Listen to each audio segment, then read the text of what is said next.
welcome back to week 9 of DSR channel, and we're going over the contents and player options from the new book Forgotten Realms Heroes of Faerun, which just came out, so this is exciting.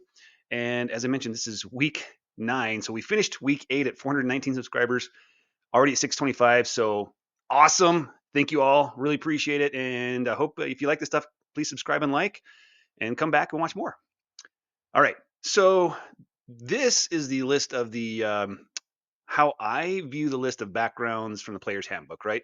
This is just how my brain organizes things, and I like to look at it this way. And so I created this list for myself like a year ago, and I've been using it ever since, even though I don't um, make builds for myself very often. I still make builds, but I don't get to be a player very often. And so this is how I organize it. And whenever I'm going to make a background for make a character, I come up here, I come open up this table, and just go down the table, just go down the column. Like, what are my two most important stats where I need my ability score increases? I look down the list, look at my options, which ones qualify, and then I look at the feats available, and I look at the name of the background, and kind of the flavor of the background, and the skills and all that, and then I just kind of evaluate it all that way and make my choice based on that. Trying to balance all of it together, right? Both the mechanics of all the things I'm going to get from this package, but the role playing flavor as well, because both of those things are important. Really, the most important thing is to me is those ability score stats. I got to get the right ability score stats, and then everything else I kind of work, try to figure out what's going to work best for me. But I don't do custom backgrounds. Or I don't allow players to just customize whatever and choose whatever you want, because I feel very strongly that if you do that, then backgrounds is a meaningless choice, right? And if that were the intention, and if that's the way we want to do it, why are we playing with this at all, right? So why have this choice at all, right? If it's a meaningless choice, just remove the choice and just say that whatever you want.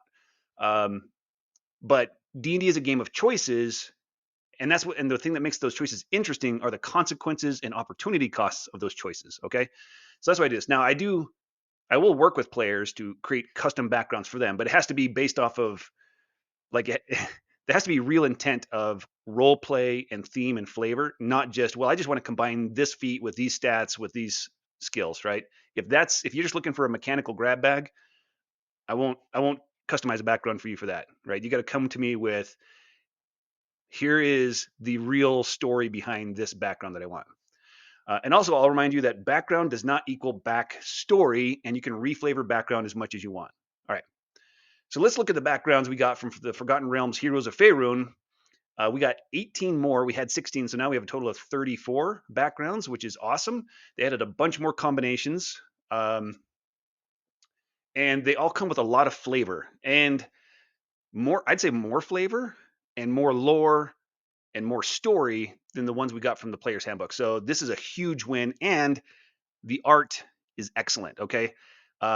I still haven't finished this whole book. I've been cranking out these videos so fast that I haven't had time to just sit down and just read the book. I'm kind of like reading them a section at a time as I create the videos. So don't hit me with any spoilers, okay, in the comments, or at least do put like spoiler tags. So this is awesome to get these. And I'm going to walk through these backgrounds after this and talk a little bit about the lore, show you a little bit of the maps, the locations, where they come from, how they fit together, where they fit in the world.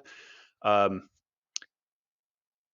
I'm not going to walk down the mechanics of these, because you all know how most of these feats work, right? There's going to be the new feats. And I had originally planned to do the origin feats as part of this video, but this video is going to be long as it is. And I'm going to put timestamps in, so you can just skip to the background that you're using for your character build. You don't have to watch the whole thing if you don't want to. So you already know the pre-existing origin feats. You don't need me to go over that. You already know all the skills. You don't need me to go over that. The tools you already know, although I'll remind you that right out of the Player's Handbook 2024, and ever since Xanathar's Guide to Everything 2017, it is rules as written that if a player is making an ability check and they are proficient with both the skill and the tool, they roll with advantage. That's rules as written. Also, rules as written, if they are not proficient with the skill, but they are proficient with the tool, they still roll with proficiency, with their proficiency bonus. So tools are not useless. Also, if your DM plays with crafting and downtime, tools are very valuable, okay? Because you need them to craft stuff. You have to be proficient with Arcana, the skill, and the relevant tool proficiency, or you can't craft the item. There's one exception. If you're proficient with the herbalism kit, you can make the common level of healing potions without Arcana, and you get like a reduced cost and downtime to do that for that one thing. Herbalism kit making common level healing potions. It takes less time than the standard. So yeah, tool proficiencies are not meaningless. They're not just like ribbons for your backstory. Leverage them. Now, it does come down to the DM. So if your DM is not calling them, encourage your DM to call for these things more often. And I'll do some, I mean, I've been trying to get to this, but this new book came out and this is exciting. I'm going to do some videos on, ability checks, skills, and tools to help DMs. And players should look at it too, because you're the one who can encourage the DM, say, hey, watch this video and here's some ideas on how we can leverage all these things and be using them more and make them meaningful and fun. All right. And this is the end of the mechanical portion of the video. So if you just wanted to see some analysis on the mechanics of backgrounds and things like that, you can stop here and bail out. Okay. And just, I don't know, come back if you want to, when you're ready for the lore on the one background you're going to use.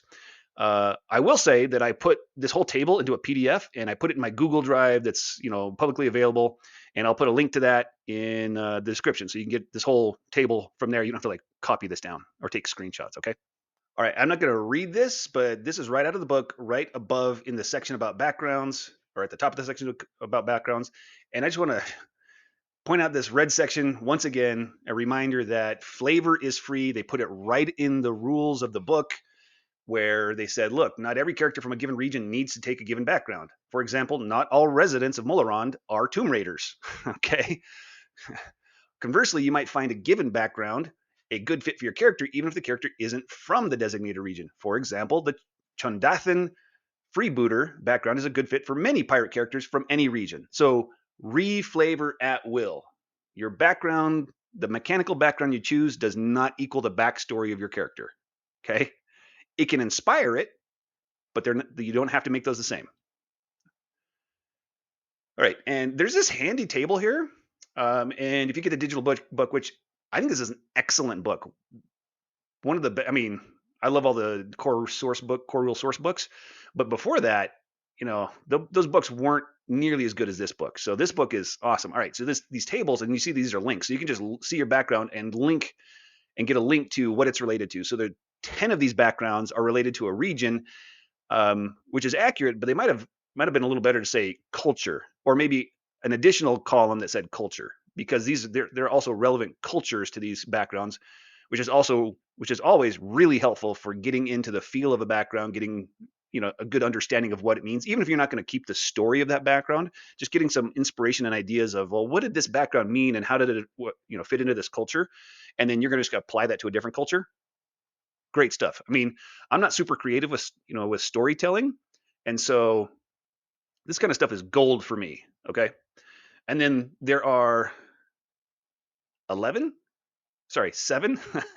yes, 7 of the backgrounds are tied to factions in Faerun. Okay.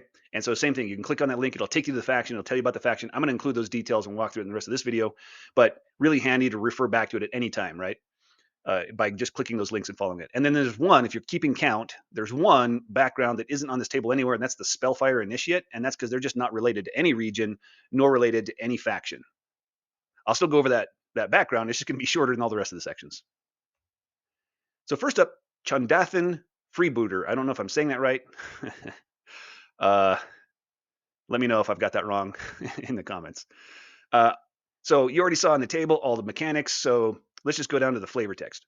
Though most youths in Chondothan accept their 4-year term of compulsory military service, you bristled at the authoritarian attempt to control your life.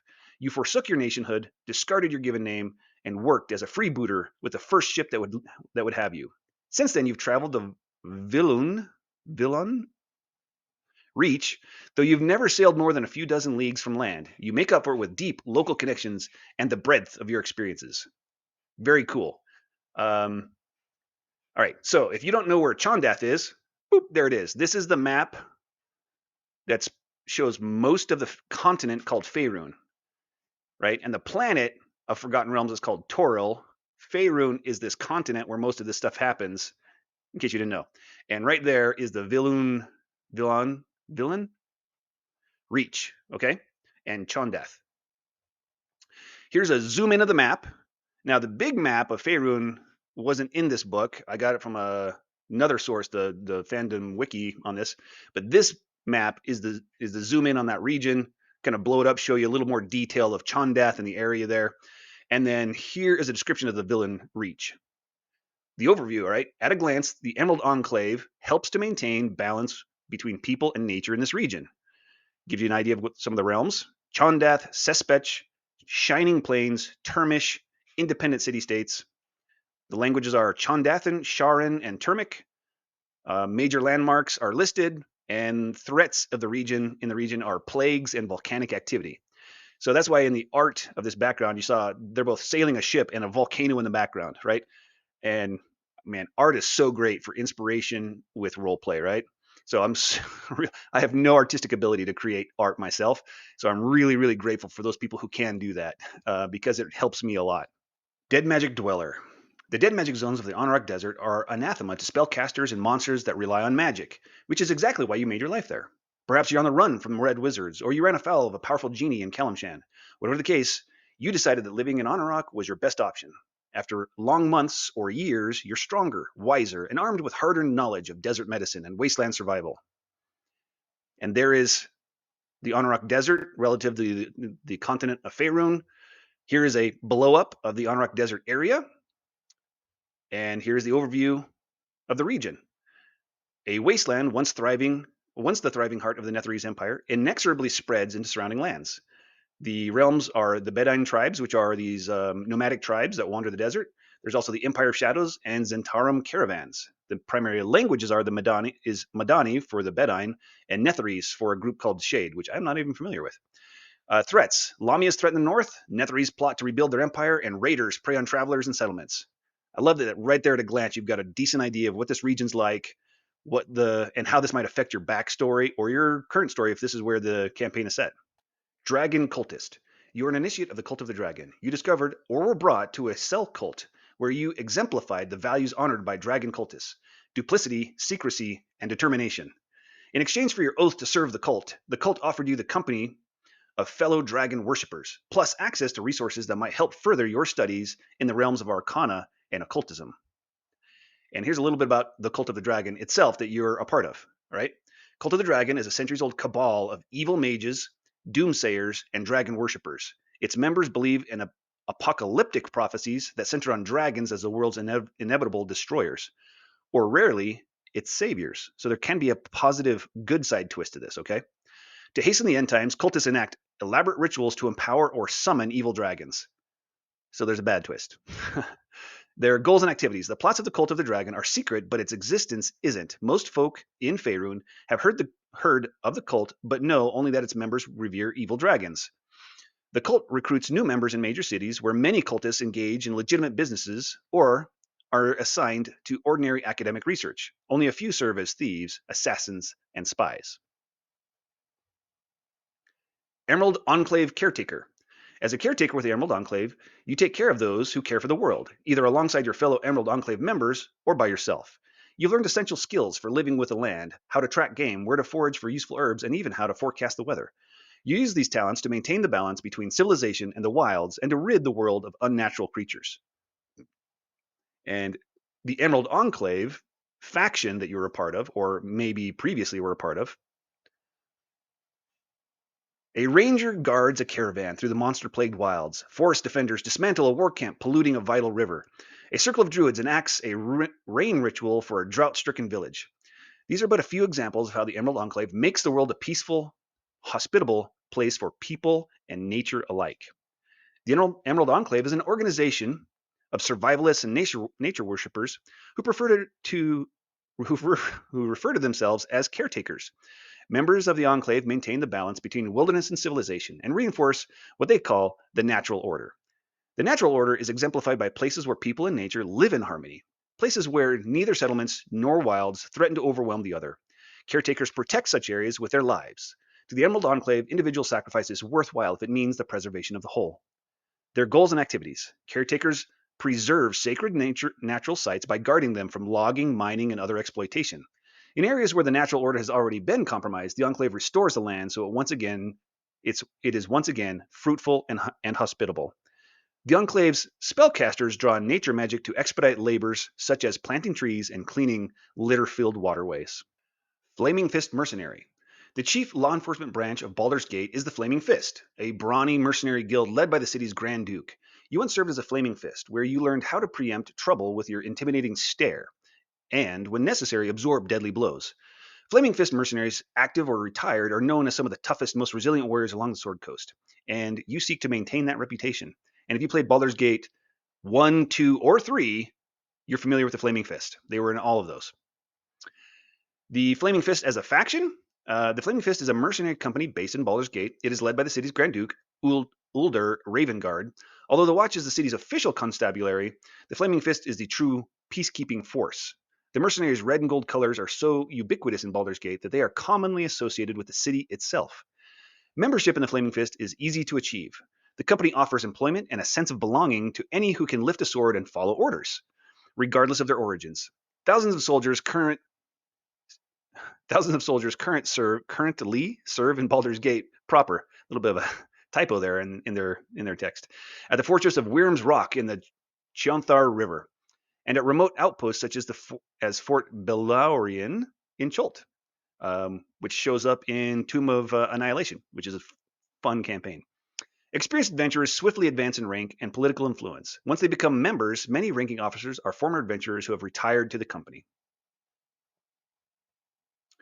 So there's Baldur's Gate in Faerun, which is where they originate and where they are primarily headquartered, but they are spread into different regions. So there's a zoom in of the area, which is called the Sword Coast. Baldur's Gate is basically, kind of 1/3 down on the coast of the Sword Coast there. And there is an overview of the Sword Coast region. This cosmopolitan region is famous for its large cities and the realm's shattering menaces that threaten them. Some major realms that are included are Eltergard, the Lord's Alliance, and Najara. Primary language spoken is Chondothan. And threats are urban crime syndicates, the Dead Three, and Halaster Blackcloak. And then the Dead Three are Merkel, Bane, and Ball, which are always present in all three of the Baldur's Gate games. And also, that's the Scion of the Three is referring to the Dead Three, the subclass that came out in this book. So a lot of interrelated cult lore there. Genie Touched. Although genies no longer rule Calimshan, genie magic is still common in your homeland. Perhaps you inadvertently summoned a genie from a magic lamp, or maybe you came upon an oasis guarded by a Merid. A dhow might have saved you from a landslide, or you bargained with an Afridi for fleeting wealth. However your fate intersected with that of a genie, the experience left you with a keen eye, a silver tongue, and more than a touch of magic. So there is Calimshan on the continent of Faerun. There is a blow up of the region of Calimshan, so you get see a little more detail. And here's the overview. It's called the Lands of Intrigue. So Calimshan is part of this greater area called the Lands of Intrigue. These wealthy mercantile realms each keep a close eye on each other while carefully tending to their own political turmoil. Major realms include Calimshan, and Tethir. Major languages spoken are Alzado and Chondothan. Threats. Pirates and banditry harry these lands with raids, while genies and beholders scheme from afar. Harper. You accepted an invitation to join the Harpers, pledging an oath to uphold the Harper Code and act in service to the common good. Like all Harpers, you understand the value of teamwork as well as when it's best to go it alone. Harper veterans have taught you the Order's secrets, magical melodies, special watchworks, and legerdemain, and have entrusted you to use knowledge to surveil and undermine the forces of evil. And a little bit about the Harpers faction. You are a Harper. The faction is called Harpers. Harpers are secretive spies, sleuths, and scalds who oppose evil throughout the Forgotten Realms. Harpers believe that power, fortune, and knowledge should be shared by all rather than hoarded by a few. They are disinterested in fame and glory. Whatever they do it for the common good with no expectation of reward. Harpers employ magic, subterfuge, and wit to achieve their aims, preferably without arousing any suspicion of their interference. They favor subtle manipulation to overt action. A Harper is more likely to turn enemies against one another than to stick a dagger in a despot's back. Better yet is depriving bad actors of power in the first place, such as by securing dangerous magical weapons before they fall into the wrong hands. Yet for all their behind-the-scenes action, Harpers are well known among the both downtrodden common folk, who laud them as heroes, and the forces of evil, who scorn them as meddlers. Little Scooby-Doo moment there. You meddling kids? Their goals and activities. The Harper's primary goals are to free the oppressed and dismantle the power structures that enable such oppression. To achieve the former, Harpers commit heroic deeds and dispense useful knowledge in equal measure. To someone who says, give folks a fish and they'll eat today, teach them how to fish and they'll eat for the rest of their lives, a Harper says, why not both? Ice Fisher. You come from a proud line of ice fishers out of 10 towns in Icewind Dale. Catching knucklehead trout isn't the most glorious trade in the north, but it's an honest living.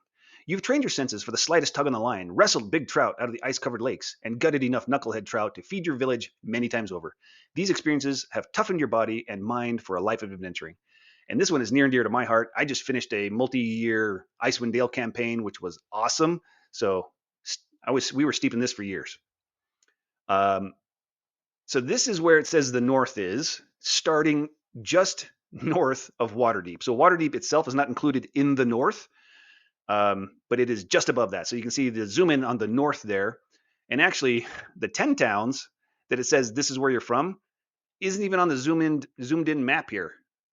Oh, no, it is. They're just so small. You can barely see them in that section at the top left of the zoom in part of the map. And you can see it lists Targos and East Haven and things like that. Those are some of the 10 towns, although they didn't list all 10 towns. So this is basically north of the Sword Coast and west of the Honorok Desert, so northwest area of Faerun. And here's an overview of the north. In this harsh and beautiful wilderness, nothing lasts, and survival is a day-to-day concern.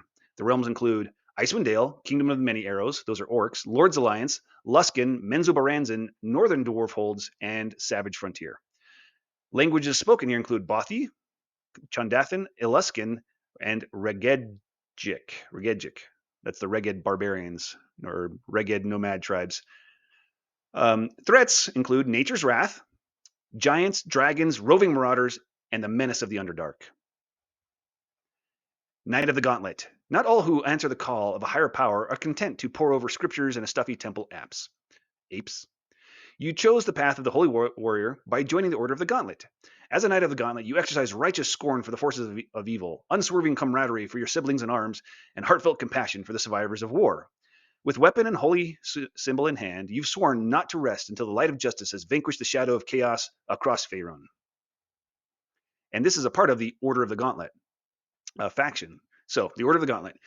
The Order of the Gauntlet is a body of faithful justice seekers who seek out and eradicate evil. Members of the Order must be honorable in their actions, vigilant in their outlook, and zealous in their convictions. Moreover, they must always watch out for corruption from within. Most of the Order's knights are heavily armored. Many wield shining blades or maces, and all wear their holy symbols proudly into battle.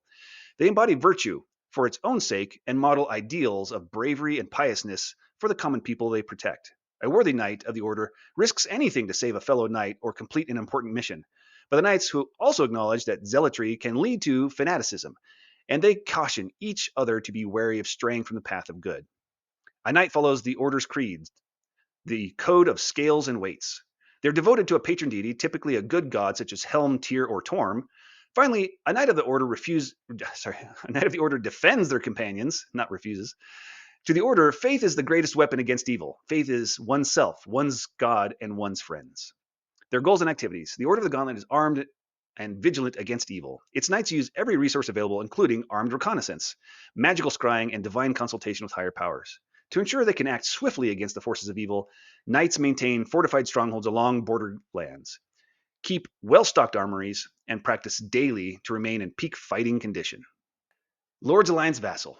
You've pledged your loyalty to a member city of the Lord's Alliance. As an Alliance agent, you must uphold the tenets of the Alliance and seek to increase the safety and prosperity along the Sword Coast.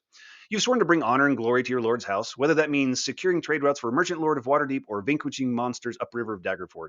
You've trained in the arts of swordplay and statecraft and are as deft with a blade as you are with a quill. The Lord's Alliance, which you are a part of, or maybe a former part of with this background, the Lord's Alliance is an association of nobles and rulers representing settlements across western Faerun. The Alliance believes that solidarity is the surest means to keep the forces of chaos at bay and secure prosperity for people throughout the North. Agents of the Alliance ensure the safety and prosperity of their settlements by proactively eliminating forces that threaten civilization. Their goals and activities? The Alliance's primary goal is to ensure the safety and prosperity of cities and other settlements across Faerun. To accomplish this, Alliance members share information with one another about potential threats within and near Alliance territory. Dangers are many in Faerun, leaving the Alliance spread thin, so settlements hire reputable adventurers and dispatch them where they are most needed. And this is the Sword Coast where this operates. So this is kind of just a repeat of the Sword Coast from the Flaming Fist. And Baldur's Gate is a member, Neverwinter's a member, Waterdeep is a member, and then like a few smaller cities, Eltergard, Longsaddle, and I feel like I'm, there's the Dwarven Kingdoms, and I feel like I'm missing one more. But there's a zoom in, a blow up of this specific section called the Sword Coast where they operate, and here's an overview of the region of the Sword Coast again. This cosmopolitan region is famous for its large cities and realms shattering menaces that threaten them. Realms included here are Eltergard, the Lord's Alliance, and Najara. One of the main languages spoken is Chondothan, and the threats include urban crime syndicates, the Dead Three, and Hallister Blackcloak. Moonwell Pilgrim. Like many who hail from the Moonshade Isles, you grew up revering the Blessed Land, its unique gods, and the mysterious shrines called the Moonwells. As a Moonwell Pilgrim, you undertook a quest to visit and commune with every Moonwell on or off the map. Along your idyllic journeys, you collected a repertoire of Moonshavian folk songs, painted landscapes, and of enchanting vistas, and even learned how to wield a bit of primal magic. All right, so this is the Moonshade Isles where this is set, and that's the section that's out there off the coast of the Sword Coast. Here's a blow up of just the Moonshade Isles specifically, and an overview of the region. Now, the Trackless Sea is kind of the whole region where there are multiple kind of small multi-island kingdoms or cultures present in the Trackless Sea, and the Moonshade Isles is just one of them. So the Trackless Sea region, each island realm is its own small self-contained pocket of culture, from the ancient traditions of the Moonshades to the innovative Lantan. The realms included are Lantan, Mintarn, and the Moonshade Isles. Languages spoken are Lantanese, Eluskan, and Chondothan. And threats include pirates and sea monsters that plague the tides. The rusting spreads through the Moonshades, and the dragon Hundar hungers for power. And I don't know what the rusting is, so if you know what it is, put it in the comments for the rest of us, please. Mulhorandi, Tomb Raider. You grew up in a land of living god kings, and as a child you were told countless stories of ancient empires and buried cities. In these tales, Mulhorand was a land overflowing with forgotten riches, priceless treasures awaiting anyone cunning and brave enough to seek them out. You've taken it upon yourself to explore your homeland's crypts, tombs, and pyramids to reclaim your people's relics. And if you didn't know, this is the equivalent of ancient Egypt for the Forgotten Realms. So this is where Mulhorand is on the Faerun map. This is a blow up of the area, so you can see it a little better. And then I've got to move things around to fit this all on the screen. But there's an overview of the old empires, which Mulhorand is one of. So living deities walk among mortals, leading their followers into cycles of terrible wars, followed by golden ages. Realms included are Chisenta, Mulhorand, and Unthar. Languages spoken are Chisentian, Mulhorandi, and Untheric. Threats. Visitors and locals alike must contend with all the will of merciless god kings, vast stretches of inhospitable desert, and an ancient blood feud that divides these realms. Mythalkeeper. Mythals are sources of great magical power that can alter the weave or even the very nature of reality. Most were constructed in antiquity, and many have since been damaged or gone dormant. As a Mythalkeeper from the Dale Lands, your first experience with a mythal was likely in the ruins of Myth-Draenor. You roam Faerun in search of other ruined places of power, hoping to learn more about the history and power of mythals, or even restore a malfunctioning one. All right, so it said primarily or most likely you're from the Dale Lands, and so that's where the Dale Lands is. It's in a region called the Heartlands.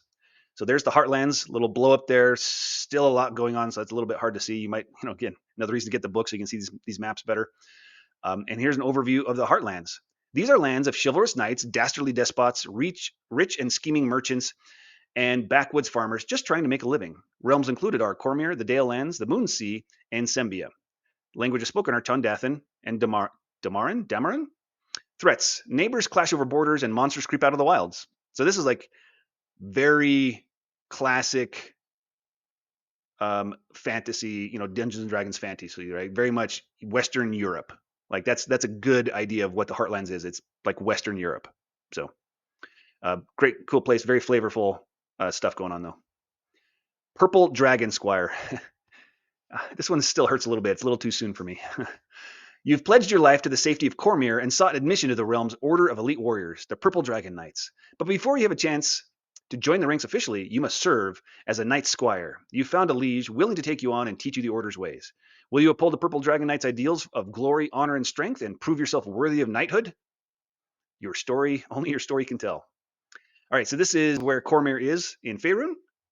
Here's a blow up. It's part of the Heartlands, so same map, blow up map there.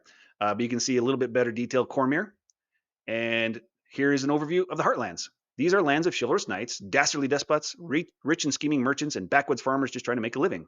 Realms included are Cormyr, the Dale Lands, the Moonsea, and Sembia. Languages spoken are Chondothan and Damaran. Threats include neighbors clashing over borders and monsters creeping out of the wilds. Rashemi Wanderer. You've spent years wandering the highlands of Rashomon, a dangerous windswept heath that's dotted with ancient obelisks enchanted to imprison fiends and home to dragons, gnolls, and other deadly creatures. Friendships are hard to find in such an isolated land, and you've learned to keep strangers at a distance.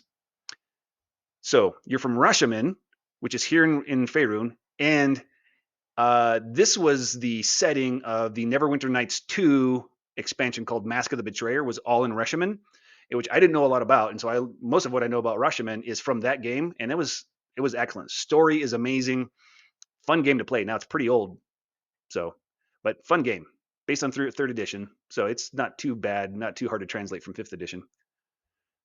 Here's a blow up of Rashomon, so you can see that in better detail, and here is the overview of the region that they've named this region Arcane Empires. Okay. Arcane magic profoundly influences these cultures. Sorcery in Aglarond, wizardry in Thay, and warlock pacts in Rashomon. Realms included are Aglarond, Rashomon, and Thay. Languages spoken are Aglarondan, Rashemi, and Thayan. There's a theme here, guys. Threats. Thay and its ruler, the Lich Saztam, have long threatened Thay's neighbors as a prelude to conquering all of Faerun. Whew, I think we're going to make it. I've got 2 sessions I'm DMing today, so I got to hurry. Shadowmasters Exile. You trained your whole life to become a member of the Shadowmasters, the mysterious thieves guild that controls the realm of Thesk from behind the scenes. Stealth and quick reflexes were just part of your Shadowmaster education. You also needed to hone your ruthlessness to ensure the safety of the guild's secrets. But one wrong move led to your expulsion from the order. Now you must walk your own path. So there is Thesk, the nation of Thesk on the continent of Faerun. Here's a blow up of the relevant map, and I kind of zoomed in a little further because Thesk was like a small part of this map they provided for you. So you can see Thesk right there in the center. And here's an overview of the region, and the region that Thesk is part of is called the Forgotten Lands. Booming trade cities dot rugged wilds in a diverse region that bursts with untapped wealth, gemstone-studded mountains, powerful primal magic, and relics of buried kingdoms. Realms included are Damara, Great Dale, Impiltur, Narfel, Thesk, and the Vast. Language spoken is Damaran. And threats include teeming monsters, treacherous climbs, and ancient evils repel all but the most diehard explorers and adventurers. Spellfire Initiate. You bear the gift of Spellfire, a rare form of magic that channels the raw power of the weave. Wielding Spellfire takes a heavy toll on the body. You've trained both mind and body to efficiently wield this sacred power. And there's no other region or faction associated with it, so this is the only graphic for this one. And just one call out on the mechanics here. I just can't wrap my head around the tool proficiency of a gaming set. Like, I could see that for Order of the Gauntlet. I could see that for the Lord's Alliance because they're, you're I don't know, part of those. There's a lot of time if you're going to be a soldier. There's a lot of time sitting around guarding. You play games, right? Why does the Spellfire Initiate have proficiency with a gaming set? Somebody more familiar. I only read one book about this, the first novel I think that came out for Spellfire. So if somebody has a lore reason why that makes sense, let me know. Otherwise, maybe I just chalk this up to they just randomly picked something that none of the other backgrounds had. Zhentarim Mercenary. Maybe you needed the money. Maybe you longed for a family, no matter how dubious. Or maybe you're just good at getting the job done by any means necessary. Whatever your reason, you enlisted with the Zhentarim, the most notorious mercenary guild in the realms. Though the Zhentarim's leaders insist the organization is more like a family than a shadowy syndicate. Few families exhibit as much dishonesty, nepotism, and corruption as this one. You've honed your cunning, reflexes, and blade to climb the guild's ranks. They're really stretching things there. They're like, no, we're good guys. So the Zhentarim is the faction that you're a member of. The Zhentarim, also known as the Black Network, is a loose affiliation of merchants, mercenaries, and malefactors. When a caravan needs escorts, a noble needs bodyguards, or a city needs soldiers, the Zhentarim provide the best trained fighting forces money can buy. If the cargo is shady or the cause is questionable, the Zhentarim doesn't mind one bit. If there's money to be made, Zents will dabble in just about any venture. Zhentarim agents consider themselves part of an extended family, and membership in the organization comes with the perks and tension that family relations imply. Boy, yeah, that'd be a lot of tension. Resources and security are shared among the organization, but the Zhentarim recognizes and rewards personal ambition, granting its members autonomy to pursue their own interests. In this way, the organization is a meritocracy. Those who do well for themselves do well in the Zhentarim at large. But woe be to any whose personal aims conflict with the Zhentarims, for loyalists respond to treachery with fierce retribution. Their goals and activities. The Zhentarim's public-facing philosophy is one of ruthless enterprise. According to Zhentarim doctrine, money left on the table benefits no one and only wastes precious resources. That's a convenient way to justify it. By this logic, the faction's activities are altruistic. No laws are being broken. After all, the laws are simply being used to their fullest potential. A lot of stretches here.